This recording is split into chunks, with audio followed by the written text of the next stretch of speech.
बनावट मसाल्याची विक्री करणाऱ्या दोघांना अटक. 2 नामवंत कंपन्यांचा बनावट मसाला तयार करून त्याची बाजारात विक्री करणाऱ्या दोघांचा शांतीनगर पोलिसांनी पर्दाफाश करत ठोकल्या आहेत बेड्या.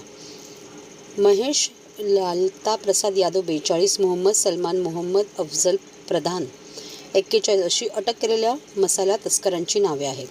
पोलिसांनी दिलेल्या माहितीनुसार बदलापूर पश्चिम येथे राहणारे भिवंडी शहरातील एव्हरेस्ट कंपनीचे सेल्समन सचिन काशीनाथ पासलकर यांना टेम्पोमधून एव्हरेस्ट व मॅगी मसाल्याचा बनावट माल विक्रीसाठी शांतीनगरमधील जब्बार कंपाऊंड येथे येणार असल्याची माहिती मिळाली होती. त्या अनुषंगाने त्यांनी शांतीनगर पोलीस ठाण्यात तक्रार दाखल केली होती.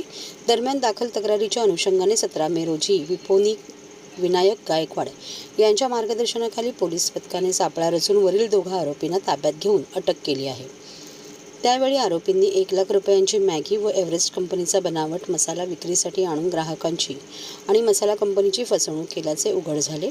त्यानंतर पोलिसांनी मोहम्मदकडे केलेल्या चौकशीत त्याने सदरचा बनावट मसाला सुरतमधून खरेदी केल्याचे सांगितले. त्यामुळे पोलिसांनी गुजरातमध्ये तपास केला असता सदर मसाला सुरेशभाई मेवाडा 22 वर्ष याने एव्हरेस्ट व मॅगी कंपनीच्या परवानगीशिवाय सुरतमधील पर्वतगाव येथील गाळा क्रमांक 128 मध्ये पॅकिंग मशीनद्वारे बनवून बनावट मसाल्याचा साठा करून ठेवल्याचे समोर आल्याने सदर गाळा तपासाच्या दृष्टीने सीलबंद केला असून मसाला तस्करांकडून टेम्पोसह बनावट मॅगी आणि एव्हरेस्ट कंपनीचा मसाला असा एकूण 4,08,000 रुपये किमतीचा मुद्देमाल पोलिसांनी जप्त केला आहे.